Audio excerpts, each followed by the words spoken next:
Amsal 31 ayat yang ke-25 berkata begini. Wanita yang cakap itu, kita kalau baca dari awal nih berbicara tentang wanita yang cakap, wanita yang takut akan Tuhan, istri yang takut akan Tuhan. Di sana dikatakan ayat yang ke-25 Amsal 31 ayat 25, pakaiannya adalah kekuatan dan kemuliaan, ia tertawa tentang hari depan. Wanita diciptakan Tuhan sebagai penolong. Ya, harusnya Alkitab ini berkata, pakaiannya adalah kekuatan dan kemuliaan. Ia tertawa tentang hari depan. Bagaimana itu bisa terjadi, saudara? Kita ini diciptakan Tuhan, kita punya pakaian itu kekuatan, harusnya. Tetapi kuncinya adalah ketika kita ini berjumpa dengan Tuhan Yesus, maka kita akan melihat Tuhan memberikan kekuatan ekstra bagi kita. Hanya ketika kita kembali kepada Tuhan, hanya ketika kita mengalami perjumpaan pribadi dengan Tuhan, maka kita ini akan dikembalikan kepada kodrat awal kita diciptakan, yaitu menjadi seorang penolong. Saudara, ketika manusia jatuh ke dalam dosa, iblis itu tahu banget wanita punya peranan penting dalam kehidupan pria. Ya, seorang wanita itu tahu harusnya kita punya kuasa. Ya, kenapa, saudara? Karena ketika iblis menggoda Hawa, kenapa yang iblis goda itu Hawa bukan Adam? Ya, karena iblis tahu benar bahwa wanita diciptakan sebagai seorang penolong, dia punya kuasa untuk mempengaruhi pria. Karena itu di sana dikatakan iblis datang kepada Hawa berkata, bukankah Tuhan berfirman kepadamu semua buah di taman ini tidak boleh kamu makan? Lalu Hawa berkata, Tuhan berfirman, ya semua boleh aku makan kecuali satu, yaitu pohon tentang buah pengetahuan yang baik dan yang jahat itu tidak boleh aku jamah.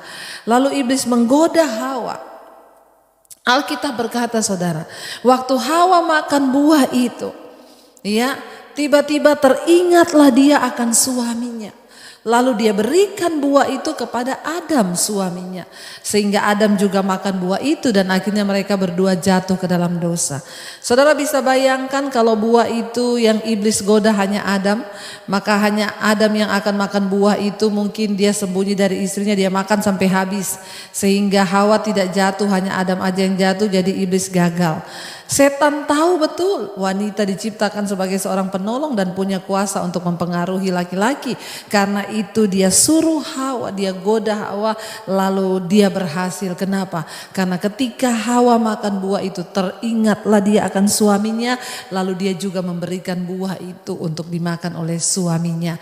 Saudara, kita diciptakan sebagai seorang penolong, kita punya kekuatan, kita punya kuasa ya untuk mendatangkan berkat atas rumah tangga kita atau sebaliknya juga kutuk.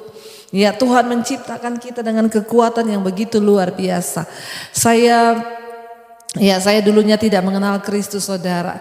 Saya menghadapi banyak gelombang di dalam kehidupan saya, terutama ketika saya mulai mengenal Kristus. Tuhan membentuk saya, ya, hanya orang-orang yang dibentuk Tuhan yang akan memperoleh kekuatan. Nah, bagaimana kita bisa memperoleh kekuatan? Bagaimana kita bisa tertawa tentang hari depan? Bagaimana seorang wanita itu tidak khawatir, pakaiannya adalah kekuatan dan kemuliaan. Bagaimana dia bisa tertawa tentang hari depan, artinya apa? Tidak ada kekhawatiran sedikit pun di dalam hatinya. Yang pertama, saudara, hanya ketika kita sungguh-sungguh berjumpa secara pribadi dengan Tuhan. Tuhan adalah Tuhan yang menciptakan kita. Dia pemegang desain kehidupan atas kita. Tuhan yang memegang desain kehidupan, bahkan dari awal manusia itu diciptakan dengan sebuah tujuan. Tuhanlah yang memegang itu semua. Bagaimana supaya kita dapat menggenapi apa yang sudah Tuhan firmankan dan apa yang sudah Dia tuliskan? Kita tahu bersama akibat dosa itu akhirnya manusia terpisah dari Allah, akhirnya jatuh dan berbuat dosa. Lalu manusia terpisah dari Allah, termasuk wanita terpisah dari Allah. Jalan satu-satunya untuk kita bisa kembali mendapatkan kuasa atas kekuatan yang sudah Tuhan berikan kepada kita, yaitu kita harus berjumpa dengan Tuhan secara pribadi. Saudara, saya mau mengingatkan setiap kita, jangan hanya menjadi Kristen yang ikut-ikutan. Mari kita mengalami perjumpaan pribadi dengan Tuhan. Saudara mungkin sudah mendengarkan sebagian dari kesaksian saya. Saya dulunya bukan orang yang mengenal Kristus dari awal. Saya bisa bertobat tahun 95, lalu ketika itu ya rasanya hidup saya sudah hancur, tapi Tuhan Yesus mengangkat saya, saudara. Ya, kenapa saya bisa menjadi seperti sekarang ini, bahkan saya bisa tetap kuat menghadapi ketika waktu itu saya diusir dari keluarga saya karena Yesus, saya mau dibunuh karena nama Yesus. Saya tetap berpegang kepada Kristus. Kenapa? Karena saya sudah mengalami Tuhan secara pribadi. Apa yang bisa membuat kita kuat hari-hari ini hanya ketika kita mengalami Tuhan secara pribadi. Alamilah Tuhan secara pribadi dalam hidupmu. Jangan hanya menjadi orang Kristen yang tahu atau mendengar tentang Tuhan saja, tapi kita mau berkata, Tuhan, kami mau mengalami Engkau secara pribadi dalam hidup kami. Makanya Amsal 31 ini ditulis, ini tentang kesaksian seorang istri yang takut akan Tuhan.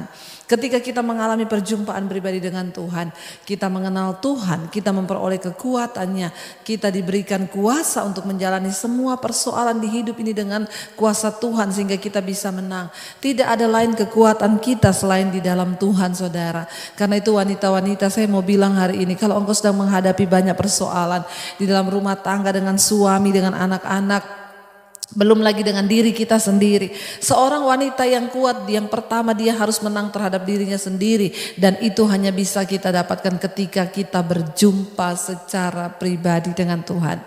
Ketika saya berjumpa secara pribadi dengan Tuhan, ya, saya berdamai dengan diri saya sendiri. Ya, saya bisa menerima diri saya sendiri karena saya tahu Tuhan menerima saya, dan karena itu saya memperoleh kekuatan yang luar biasa dari Tuhan. Semua persoalan saya jalani bersama dengan Tuhan. Saya tidak menyerah. Hari-hari ini kalau engkau sedang bermasalah dengan rumah tanggamu, ada suami-suami yang belum bertobat, ada banyak ibu-ibu yang datang kepada saya hari-hari ini berkata, Bu Debbie, bagaimana suami saya ini belum bertobat? Saya bilang, Ibu, Alkitab berkata, hai istri, jika ada seorang suamimu yang belum bertobat, menangkanlah dia tanpa perkataan, hanya dengan perbuatan. Engkau harus memenangkan suamimu. Artinya apa? Duduk sebagai pendoa. Ingat, dari awal Tuhan menciptakan kita dengan satu kuasa yang sangat luar biasa. Kita dipakai sebagai penolong bagi suami, bagi anak-anak. Bahkan Tuhan berkata tidak baik kalau manusia itu hanya seorang diri saja. Artinya apa? Kehadiran seorang wanita di samping pria atau suami harusnya membawa kebaikan. Ya, mari kita berdoa supaya kita sungguh-sungguh menjadi istri yang takut akan Tuhan. Ya, firman ini berkata, saudara, bahkan Amsal 31 ayat yang ke-28 di sana dikatakan, anak-anaknya bangun dan menyebutnya berbahagia, pula suaminya memuji dia. Ya, banyak wanita telah berbuat baik, tetapi engkau melebihi mereka semua. Kemolekan adalah bohong dan kecantikan adalah sia-sia, tetapi istri yang takut akan Tuhan dipuji-puji. Berilah kepadanya bagian dari hasil tangannya, biarlah perbuatannya memuji dia di pintu-pintu gerbang. Waktu kita hidup takut akan Tuhan, maka kita akan melihat kita menjadi pujian di tengah rumah tangga kita. Anak-anak kita bangun memuji, suami kita berkata, banyak wanita telah berbuat baik tapi engkau melebihi mereka semua. Bukan kecantikan satu-satunya yang menjadi dasar kita membangun sebuah pernikahan. Ya, jangan salah, terlalu sibuk dengan ya kemolekan, terlalu sibuk sampai kita ini menghabiskan banyak uang cuma demi kecantikan. Kita lupa, saudara, bahwa hal utama seorang istri, peran ibu dalam rumah tangga adalah engkau harus menjadi wanita yang kuat. Kuat dalam hal apa? Dalam hal iman. Ya, kita harus membawa pengaruh ini kepada anak kita, kepada suami kita.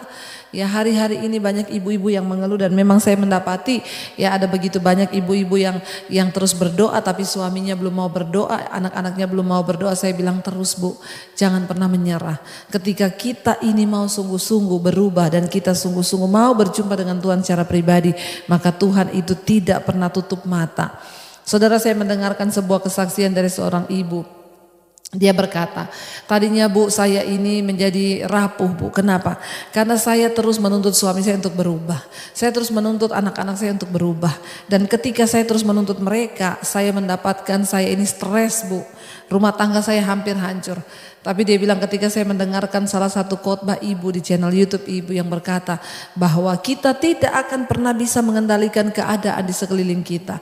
Kita tidak pernah bisa merubah orang lain termasuk suami dan anak-anak kita. Tapi kabar baiknya kita bisa merubah diri kita sendiri. Saudara, wanita yang kuat adalah wanita yang mampu menaklukkan dirinya di dalam kebenaran firman. Wanita yang kuat adalah wanita yang mampu menaklukkan dirinya kepada kehendak Tuhan. Waktu kita berjumpa secara pribadi dengan Tuhan, maka kita menemukan kehendak Tuhan dalam hidup kita. Taklukkan dirimu kepada kehendak Tuhan. Lalu dia bilang ketika saya melakukan itu Bu, saya menuntut diri saya untuk berubah sesuai firman Tuhan. Apa yang saya dapati Bu? Hidup saya berubah, saya penuh damai, sukacita, saya menjadi pribadi yang kuat. Dan pada akhirnya Bu, saya melihat suami saya diubahkan. Anak-anak saya diubahkan.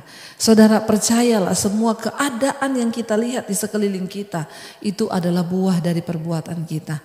Waktu kita berjumpa dengan Tuhan, kita memperoleh kekuatan. Ayat ini berkata saudara, ya, berilah kepadanya bagian dari hasil tangannya, biarlah perbuatannya memuji dia di pintu-pintu gerbang. Cepat atau lambat kita akan melihat hasil dari perbuatan kita. Cuma satu, waktu engkau berjumpa dengan Tuhan dan waktu engkau mau menaklukkan dirimu kepada kebenaran firman Tuhan, maka engkau akan menjadi pribadi yang kuat. Saya sudah mengalami saudara, bagaimana dengan air mata saya berjuang di dalam hidup bersama Tuhan.